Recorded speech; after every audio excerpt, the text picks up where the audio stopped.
Il y avait des jours où je voyais mes plaques de vitiligo et je me disais mais c'est pas possible, c'est pas moi, c'est pas mon visage, c'est pas mon corps, c'est pas ma peau. Le vitiligo c'est une maladie auto-immune, ce qui signifie que mon système nerveux est défaillant et mes anticorps, au lieu de n'attaquer que les cellules entre guillemets dangereuses comme les virus et les bactéries, ils attaquent des cellules saines. Donc dans le cas du vitiligo, ils attaquent les mélanocytes qui sont censés me protéger du soleil en produisant de la mélanine.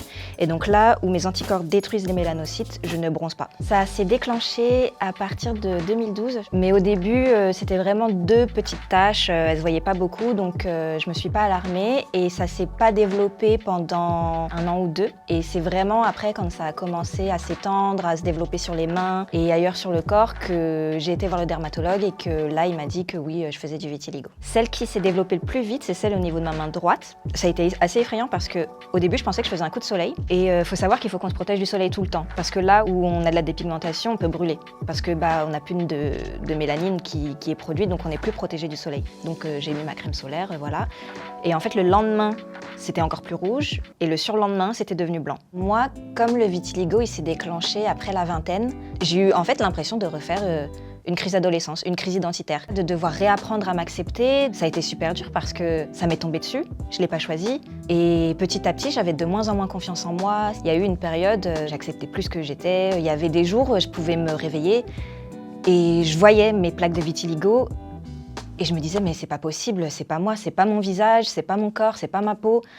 Et je pouvais en pleurer mais parce que je l'acceptais pas et ça devenait obsessionnel. Je pouvais passer des journées en culotte devant mon miroir à regarder est-ce que j'en ai derrière le genou, est-ce que j'en ai dans le cou, est-ce qu'il y en a une que j'ai pas vue et qui apparaît, est-ce que là je vais devoir mettre de la crème ou pas, parce qu'au début, comme je l'acceptais pas, j'essayais de le traiter. Les traitements, ils sont contraignants, il y en a qui sont douloureux, il y en a beaucoup qui ne fonctionnent pas.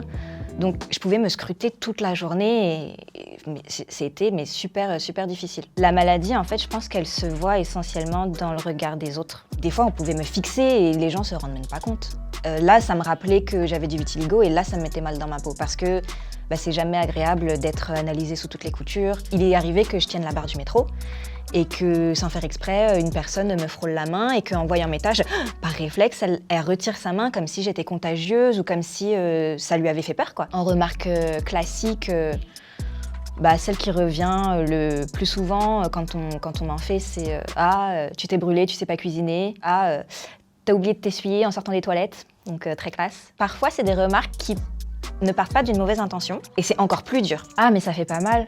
Oh, mais c'est pas grave, c'est pas si moche. » C'est pas la question en fait, ça fait souffrir quand même.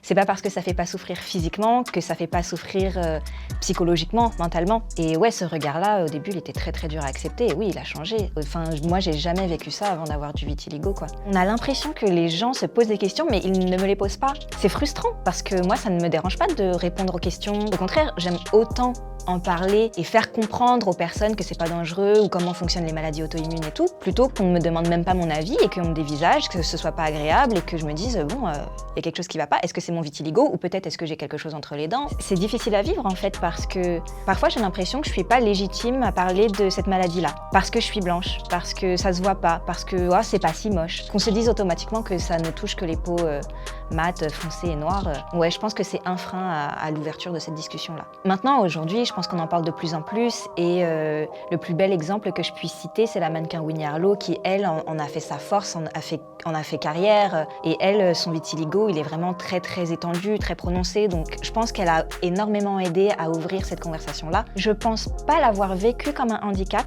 mais je pense que je m'en suis créé un. Dans la mesure où tout de suite, j'avais plus confiance en moi. J'ai dû repenser mon image et je pense que j'en ai fait un trop gros truc parce que j'avais l'impression qu'il fallait que tout de suite je cache. Au fil des années, j'ai eu l'envie du coup d'éduquer en fait autour du vitiligo et petit à petit, plus j'en parlais et mieux j'étais dans ma peau.